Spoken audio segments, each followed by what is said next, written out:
Bismillahirrahmanirrahim.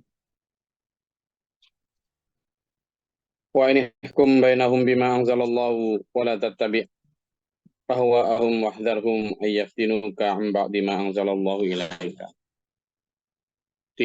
Masih dalam pembahasan yang kita kemarin sudah pelajari bersama ya. Jadi di ayat ini juga menegaskan kembali pentingnya untuk tetap teguh dan tegak. Teguh dan tegak dua ya. Dengan hukum yang Allah telah turunkan. Kenapa? Karena ya sudah, itu tidak ada pilihan lain gitu istilahnya. Tidak ada kemudian Anda boleh mengusulkan alternatif hukum-hukum lain yang mungkin sesuai dengan logikamu, sesuai dengan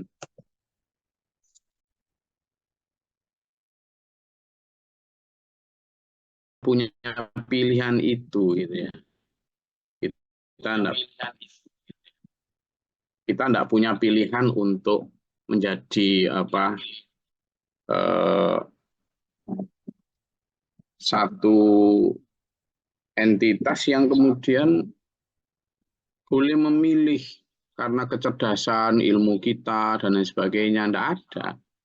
Sudah ya vakum bainahum itu sudah.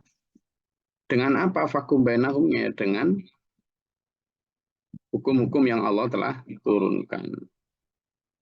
Nah, di situ kita kemudian memiliki satu pelajaran yang penting bahwa tidak ada yang boleh membuat hukum selain hukumnya Allah. Tidak boleh. Maka wa anihkum bainahum bima anzalallahu.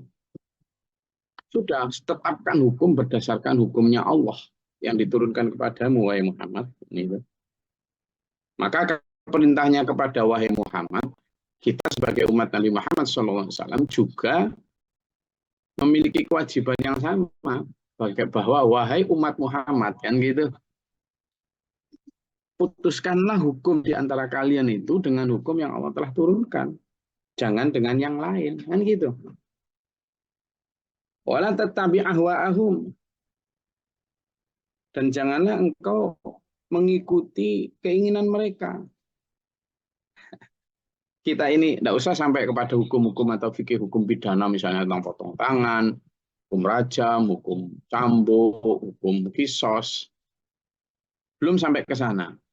Dalam hal-hal yang paling sederhana dalam kehidupan kita. Karena kalau bicara tentang hukumullah atau hukum Allah itu tidak hanya bicara tentang potong tangan loh ya. Tidak hanya bicara tentang istilah kalau dalam fikih itu fikih jinayah. Hukum pidana misalnya potong tangan, cambuk, kisos, hukum-hukum rajam, kemudian had-had yang lain. Tapi dalam hukum Allah itu banyak, termasuk hal-hal yang paling kecil. Mulai dari yang paling kecil, cara meludah kita ke kanan apa ke kiri, tidur kita itu miring kanan apa miring kiri, bagaimana cara berpakaian, ketika pakai bagaimana, ketika ngelepas bagaimana, sampai kepada ketika kita mau menikah, itu kriteria nikah, calon suami itu harus gimana, calon istri harus gimana, kalau mau mengadakan walimahan menikah itu apa yang boleh, apa yang enggak, apa yang berlebihan, apa yang enggak, sampai nanti kepada ketika mendidik anak, kemudian hukum ketika kita mau berbisnis, berdagang, ketika kita hukum waris, semua itu adalah masuk hukum Allah. Jadi ketika kita disiplin, hai Muhammad, tegakkanlah atau berikanlah hukum sesuai dengan apa yang Allah turunkan, maka kita pun pertama, meskipun itu perintah kepada Nabi Muhammad, tapi juga perintah kepada kita. Itu yang pertama. Yang kedua, yang perlu dipahami adalah bahwa hukumullah di sini itu bukan hanya hukum fikih jinayah atau hukum pidana, tapi sampai kepada hukum seluruh kehidupan yang sudah diatur Allah. Hukumullah adalah aturan Allah. Jadi kalau misalnya kita mengadakan walimahan, sebelumnya kita mengadakan pemilihan untuk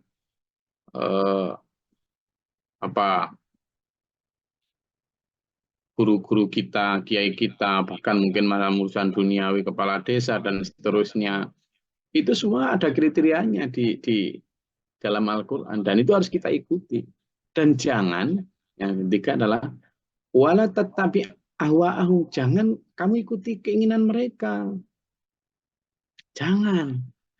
Keinginan mereka itu tidak berdasarkan apa yang baik dan apa yang buruk. Tapi berdasarkan apa yang enak dan apa yang tidak enak itu. Keinginan manusia itu tidak berdasarkan mana yang manfaat dan mana yang mafsadah, tapi mana yang menguntungkan pribadi dan golongannya, bukan berdasarkan kepentingan bersama. Juga bukan berdasarkan dunia akhirat, tapi mesti hanya karena pertimbangan dunia. Ya, bukan berdasarkan mana yang paling bermanfaat, tapi mana yang paling enak dan nikmat. Maka wala tatabi ahwa'ahum, jangan ikuti baik hawa nafsu mereka maupun hawa nafsumu. Nah, kadang hanya mereka tapi nafsumu juga. Lalu yang keempat, wahdharhum ayyaftinuka an ba'di ma anzalallahu ilaika. Terhadap bujuk rayu atau logika-logika yang mereka suguhkan untuk agar kamu itu merubah hukum. Nah, hati-hati. Oh, tapi ini kan sebenarnya tidak terlalu riba ini. Ini tuh maksudnya begini loh. Jadi nanti itu caranya begini. Ini sebenarnya nggak masuk riba ini. Atau misalnya ketika mau walimahan, kemudian ada campuran tradisi ini, tradisi itu. Ini sebenarnya tidak musyrik. Ini hanya untuk ya, hati-hati. Ini yang disebut wazadum ayyaftinuka. Kayak kemarin saya di Lumajang tuh. Tuan para perkumpulan penyandang disabilitas ya, hari Ahad kemarin. Nah, setelah saya menerangkan tentang makna halal bihalal, kemudian hikmah halal bihalal dan seterusnya, kemudian saya buka sesi tanya jawab. Wih, ternyata banyak yang tanya jawab tentang hukum sholat apa segala. Nah, ada satu hal yang menggelitik itu, saya bilang tentang hukum ketika orang bersama-sama mendoakan orang tua yang sudah meninggal dan sebagainya. Nah, di sana ternyata ada sebuah adat atau tradisi menyuguhkan makanan untuk orang yang sudah meninggal. Jadi para leluhurnya yang sudah meninggal itu juga disuguhi makanan seperti makanan mereka yang makan di situ. Nah, katanya nanti jam-jam tertentu makanan itu akan dimakan oleh leluhur yang datang. Nah, katanya pulang untuk makan gitu pada acara itu. Gimana itu menurut Islam? Saya bilang bahwa saya ini menetap dan hidup di Bali sekarang ini. Dulur-dulur kita di Bali itu memang punya tradisi gitu juga. Yakni setiap kali baik menyuguhkan canang atau apa, itu memang juga disuguhkan untuk para leluhur yang datang pulang. Nah itu ya dalam konteks toleransi, ya kita monggo saja mensilahkan mereka untuk memiliki konsep dan pemahaman semacam itu. Kita tidak boleh menghina, kita juga tidak boleh mengganggu, ya toh. Tapi kalau sampean bertanya dari sisi pemahaman dan konsep Islam, ya tidak ada seperti itu. Kita boleh mendoakan orang tua kita yang sudah meninggal, itu pun dengan syarat orang tua kita soleh dan wafat husnul khotimah, artinya dalam keadaan Islam, kita boleh mendoakan mereka yang meninggal. Tapi kalau sampean tanya apakah ada dan boleh kemudian memberikan sesuguhan terhadap orang tua kita yang sudah meninggal, yang tidak ada aturannya memang dalam Islam. Kalau saya terangkan tentang idza mata ibnu adama in qata'a amaluhu illa min salati asya. Bahwa ketika anak Adam itu meninggal, terputus semua hubungan dan segala macam pertalian, pipeline, segala macam, kecuali 3 perkara, yakni sedekah jariyah, yakni sedekah jariyah yang dilakukan oleh si almarhum ketika masih hidup, bukan ketika meninggal, ketika masih hidup. Lalu yang kedua adalah au ilmu yuntafa'u bih, atau ilmu yang bermanfaat. Apa ilmu yang bermanfaat itu? Ilmu baik yang dia sudah laksanakan, kemudian dia ajarkan berikut teladannya. Saya ulang ini, bukan hanya ngomong. Kalau cuma ilmu ngajar baik tapi dia hanya ngomong tapi tidak melakukan, malah dapat murka Allah. Ilmu baik yang dia teladankan kemudian ajarkan, lalu itu diteladani orang lain. Nah, suatu saat yang meneladani ini meninggal, maka tetap nyambung itu pahala orang yang diajar kemudian mengamalkan mengikuti itu. Itu yang nyambung. Yang terakhir adalah awalan salihin yad'ulah, atau anak soleh yang mendoakan orang tuanya. Ini pun dua syarat. Apa?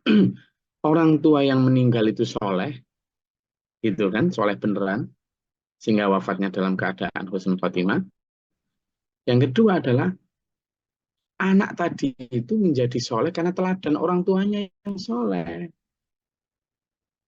Jadi kalau orang tuanya nggak soleh, ya nggak bisa nyambung. Nah, saya terangkan begitu. Jadi akhirnya kita memang tidak boleh mengikuti keinginan hawa nafsu kita maupun hawa nafsu orang lain. Karena itu nanti wahdharum ayyaftinuka an ba'di ma anzalallahu ilaika. Karena mereka akan membuat kamu kemudian agak menyelenceng sedikit demi sedikit. Makanya hati-hati sampean gitu ya. Nah, kalau Rasulullah saja di warning oleh Allah untuk begitu, maka kita pun harus mewarning diri kita sendiri. Yang kelima, fa in tawallaw fa'lam anna Allah yuridullahu ayyusibahum bi ba'dhi dzunubihim. Dan kalaupun mereka berpaling, tidak mau mengikuti hukum yang kamu sampaikan, ya sudah, kata Allah.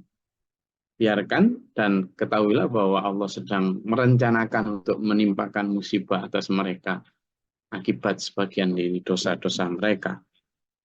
Lalu yang keenam nih, wa inna katsiran minan nasi la fasiqun. Loh, inilah. Jadi sesungguhnya kebanyakan dari manusia itu adalah fasik. Yang keenam yang kita pelajari adalah kebanyakan, berarti mayoritas. Mayoritas manusia itu tidak benar. Artinya apa? Yang kita pahami dari yang poin keenam dari ayat ini adalah mayoritas manusia itu belum tentu menjadi standar benar. Jadi Islam tidak mengenal itu, artinya apa, suara terbanyak itu.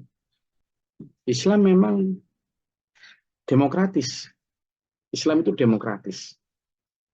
Artinya secara demokrasi Islam memberikan hak untuk berpendapat, hak untuk bersuara,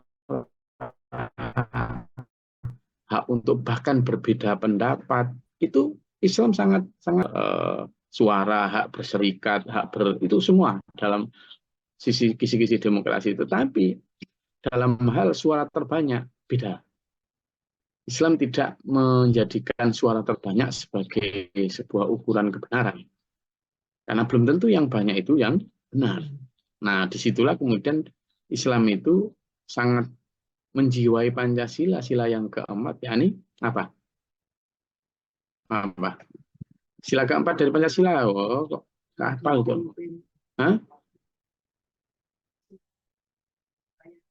Kerakyatan yang dipimpin oleh kebijaksanaan, hikmat kebijaksanaan dalam permusyawaratan dan perwakilan. Jadi hikmah dan kebijaksanaan yang di dalam permusyawaratan. Jadi wa inna katsiran minan nas di sini itu menunjukkan bahwa tidaklah semua yang banyak itu pasti benar. Gitu. Malah yang ketujuh yang perlu kita pahami, kebanyakan manusia sejak dulu itu wa inna katsiran minhum la fasikun, sungguh orang-orang yang fasik. Hati-hati. Dan ini banyak di ayat-ayat yang lain yang sudah saya sering sampaikan juga ya. Misalnya tentang kamu mengikuti kebanyakan, pekan lalu, jika kamu mengikuti kebanyakan orang di muka bumi, mereka akan menyesatkanmu. Karena mereka kebanyakan hanya mengikuti persepsi, prasangka, dzon, dan mengikuti yahrusun hoax dan kebohongan. Terus Al-An'am ayat 116. Ayat yang ke-50 di sini sampaikan afa hukmul jahiliyati ya bagun. Oh, kayaknya mereka itu ingin kembali kepada hukum-hukum jahiliyah yang sebelum datangnya Islam. Nah, hati-hati. Negeri ini terutama mayoritas ya, meskipun tidak semua. Negeri ini mayoritasnya sudah memilih Islam sebagai jalan hidup. Dan kemudian Yesus mengalami asimilasi, kulturisasi, persinggungan budaya, kemudian penyesuaian-penyesuaian. Sejak dulu, jadi mayoritas negeri Malaysia ini sudah memilih Islam. Kalau gitu, jangan kembali kepada apa yang sudah terjadi ya sebelum Islam. Ini kan sedang banyak gerakan nih untuk ayo kembali kepada tradisi nenek moyang. Sekarang kalau pertanyaannya kembali kepada tradisi nenek moyang, itu tradisi nenek moyang yang mana? Yang 100 tahun yang lalu, yang 200 tahun yang lalu, atau yang mana? Ini kan sok-sokan ini ada beberapa orang yang nggak mau memakai hukum Islam, kemudian mau memakai tradisi. Tapi pertanyaan saya, tradisi yang mana? Yang kamu ukur sejak tahun berapa? Ingat loh ya, di Jawa sendiri, kalau dianggap bahwa sebelum Islam mereka mengikut agama Hindu Jawa atau Buddha sebelum itu, kalau mau kembali ke masa itu, pertanyaannya, loh, sebelum Buddha datang, Jawa juga sudah punya agama loh. Nah, terus kalau oke, kalau gitu yang ikut kejawen yang sudah tahun itu, ingat sebelumnya juga sudah punya kepercayaan baik dinamisme maupun animisme. Yang mana yang mau kita ikuti? Nah, maka biarkan eh, kebudayaan dan tradisi serta pemahaman masyarakat itu berkembang sesuai zamannya. Tidak usah diungkit-ungkit kepada yang lalu-lalu. Maka Islam ketika sudah menjadi satu pilihan mayoritas umat beragama di zaman ini, kalau kalimatnya di sini adalah afakumul jahiliyati yabghun, kayak orang Arab sekarang juga begitu. Sekarang sedang didorong untuk kembali pada tradisi budaya dan adat yang ada sebelum Islam. Itu makanya di sebagian Arab itu sekarang mulai membangun patung-patung dan lain sebagainya. Sesuatu yang dulu sudah disepakati orang Arab sendiri untuk menganut dan memeluk Islam meninggalkan tradisi itu. Nah ternyata sekarang mau dibalikin lagi. Ini kan juga nggak adil, nggak logis. Kenapa? Karena tidak kembali kepada benar-benar nenek moyang yang mana. Maka yang paling adil harusnya ya kembali kepada pilihan yang paling mutakhir. Dan itu adalah Islam. Maka waman ahsanu minallahi hukman liqaumi yuqin. Maka pertanyaannya adalah siapa yang lebih baik daripada hukum Allah bagi orang-orang yang sudah yakin terhadap agamanya. Maka pertanyaan itu tadi. Sekarang kalau mau kembali kepada tradisi atau adat nenek moyang, pertanyaannya mana yang lebih baik, mana yang lebih suitable atau yang lebih cocok dengan kondisi kekinian. Kalau itu ditanyakan, tapi ini lebih baik, ini lebih itu, ya nggak selesai. Kenapa? Karena nenek moyang itu diukur dari nenek moyang sejak kapan? 1000 tahun yang lalu, 2000 tahun yang lalu, 4000 tahun yang lalu, atau yang mana? Gitu.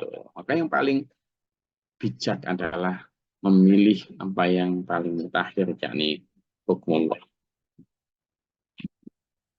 Oke, mudah-mudahan saya menyampaikan tadi tidak ngantuk, karena saya menyampaikan dengan landai, tidak meledak-ledak, sehingga ambil liar-liar, saudara. Sampean kalau ngantuk itu, saya tadi malam loh baru jam 1 lebih itu baru nyampe di Denpasar. Darat saya soalnya. Enggak, ayo, ada yang mau disampaikan? Kalau nggak ada, karena saya juga harus prepare untuk memberikan materi seminar nasional ini tentang inklusi education. Nah, ada? Enggak.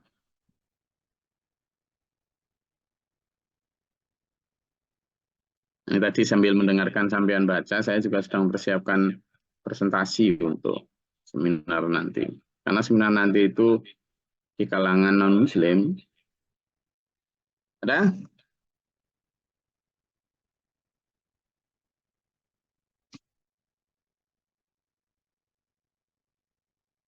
Silakan.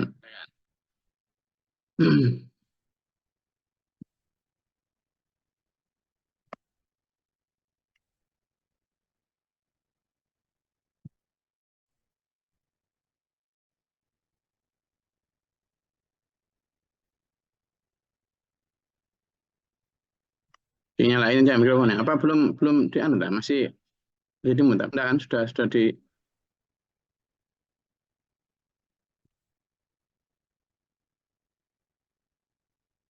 Silakan yang mau bertanya atau menyampaikan sesuatu.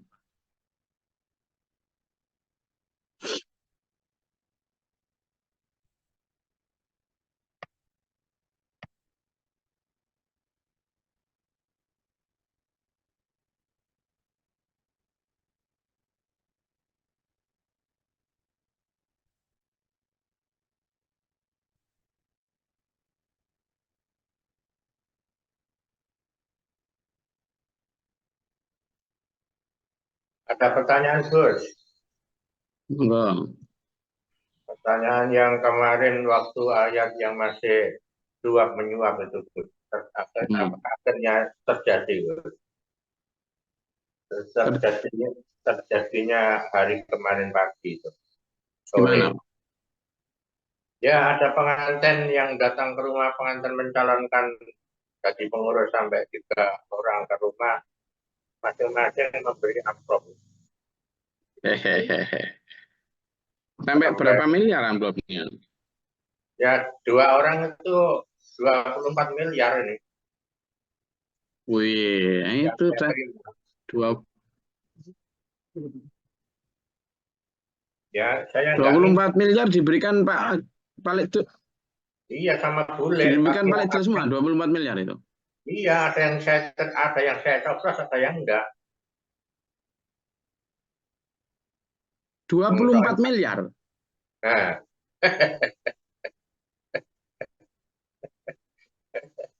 22 Sama lo disokok berapa? 2.400.000 dapatnya. 22 juta. Oh, 2.400.000. Tak kira 24 miliar. Tapi yang dikelola itu ya mungkin ya sampai triliunan, Bos, memang. Iya. Ya kalau nek sampean aja dapat 2,4 miliar berarti ya dia akan minimal berapa ratus miliar itu. Kalau Ya sampean memang. 2,4 juta. Iya, memang begitu. Cuma saya dikasih 2.400.000 sama bule. Namun itu hukumnya bagaimana? Saya nggak minta ya, saya didatangi, ada yang disuruh datangi, terus saya dikasih amplop-amplop. Itu. Katanya bule berikan kipas saja semua untuk kamar tamu sama di masjid gitu katanya. Iya, nggak apa-apa. Alhamdulillah. Jadi intinya kalau seperti yang saya sampaikan kemarin, selama kita tidak menjanjikan sesuatu, maka bersedekah, dan kita juga tidak menjanjikan memilih ABC karena pertimbangan itu, ya monggo aja diterima. Oke, apa itu bagi rezeki yang datang. Nah, nanti saya juga minta dukungan doa sama dulur-dulur semua, karena insya Allah ini saya menyampaikan ini ya, di seminar ini, di layar sampean itu kelihatan, di seminar tentang inklusi pendidikan. Nanti akan dipanel sama ini profesor siapa ya namanya, I Gusti Ngurah dan sebagainya, kemudian psikolog pendidikan, dan ini audiennya ya rata-rata non-muslim, itu rata-rata non-muslim. Nanti pembicara nih, udah kenal ini ya? Sabun, jangan kenal sama ini. Kenal banget. Gimana kenalnya? Ini kan satu alumni. Siapa yang ngaku satu alumni tadi? Alumni ya dari badan lebih senior loh guys.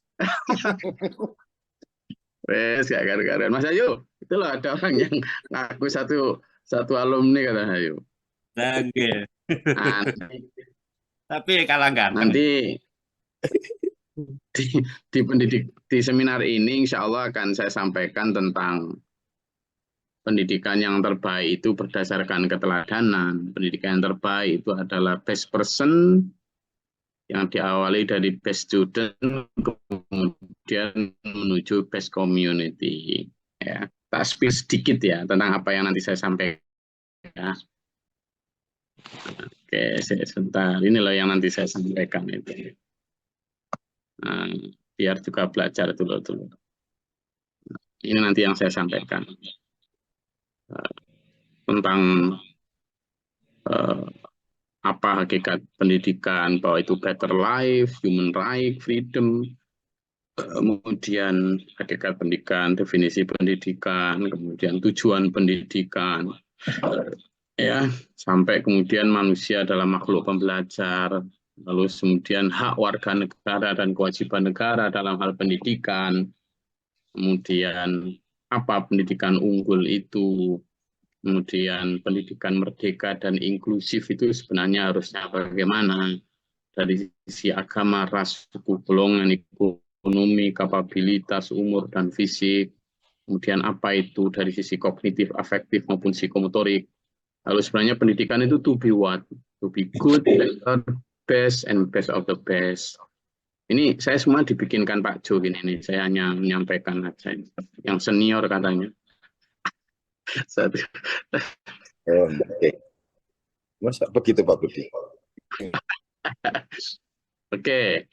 Nah, ini hierarki yang terbaik dari best student, best person, sampai best community.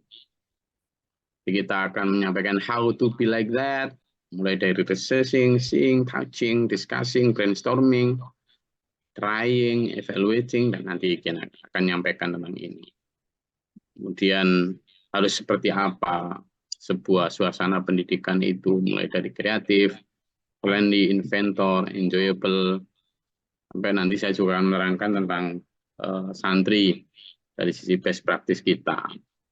Konektor, inovator, adaptor, inventor, dan pelopor. Dan nanti kita akan sampaikan best practice dari SPMA. Ya, kemudian bagaimana reach to the unreached, itu kita akan sampaikan juga. Nah, itu sampai konstruksi pendidikan ini, bagaimana sebuah pendidikan itu diatur dari strategi take in, take out learning, networking, sampai soft-link, survival, dan seterusnya. Mulai dari mixing antara PNF, PNF, kemudian juga tahapannya seperti ini, ya. Nanti kita akan terangkan semua kepada mereka, tapi dulu-dulu di sini juga harusnya sudah pahamlah hal ini, ya kan? Jadi kalau nggak paham, tanya Pak dulu aja lah. Cuman, Pak Jo aja ya, atau Pak Majukan. Jadi kita akan waktu nginin mobil pickup loh, harus dipanting, bracing. Ini nanti yang akan kita terangkan. Matur suksma. Alhamdulillah. Siap semua, dulur-dulur? Alhamdulillah. Insya Allah sehat. Alhamdulillah. Nggak ngantuk, dong? Tidak. Boten Gus, sehat ini. Sudah. Semangat. Semangat, karena saya harus segera berangkat untuk menuju lokasi seminar. Mari kita akhiri kajian kita pada pagi hari ini dengan berdoa. Semoga Allah merahmati kita, menuntun kita dalam siratal mustaqim, memberikan kita kesehatan jasmani rohani, rezeki halal untuk ibadah, bebas dari serangan dajjal, dan kita diselamatkan dunia dan kita di dunia akhirat. Amin. Allahumma sholli wa sallim barik ala sayyidina. Allahumma ighfir lil mu'minina wal mu'minati wal muslimin wal muslimat. Allahumma ihdina fi man hadaita wa afina fi man afait wa barik lana fi ma atayta wa qina syarra ma qadait fa innaka taqdi wa la yuqda. Tabarak rabbana wa ta'ala alhamdulillah. Allahumma da'fana al-bala wal waba wa dal hastin wa jinu fi syaitan jam kafara wa natin wa ربنا ولا تجعلنا في القوم الظالمين ربنا من فاكتبنا مع الشهيدين ربنا لا تزغ قلوبنا بعد إذ هديتنا وهب لنا من لدنك رحمة ربنا إننا سمعنا مناديا إليك كفر عنا سيدنا وتوفنا وفرحنا وتحنا برحمتك اللهم أنزل علينا رحمة بيدك اللهم فاطر السماوات والأرض عالم الغيب والشهادة رب كل يوم أشهد أن لا إله إلا أنت أعوذ بالله من شر البلاء والقدر الشق والسوء والشهادة الأخرى سبحان ربك رب العزة عما يصفون وسلام alhamdulillahi rabbil alamin. Kemarin itu yang panitianya itu tanya sama itu kira-kira tarifnya Gus Glory, Pak Glory, Pak Dr. Glory itu berapa per jam katanya gitu. Dan disebut sekian juta per jam gitu. Kaget mereka. Bisa nggak dinego? Pikiran saya, emang mobil bisa dinego? Kalau yang gitu-gitu memang harus wani piro ya Pak Bahrul ya. Kan itu profesional tuh ya kan. Ya, tapi kalau ngaji kayak gini enggak lah. Harus Satu profesional. jam dua versi. Kalau ngaji kayak gini ya alhamdulillah pokoknya diparingi sehat sampai ngantuk-ngantuk didik sehat walafiat. Assalamualaikum warahmatullahi wabarakatuh. Waalaikumsalam warahmatullahi wabarakatuh. Allahumma arhamna bil Qur'an waj'alhu lana imaman wa nuran wa hudan wa rahmah. Allahumma zakkirna minhu ma nasina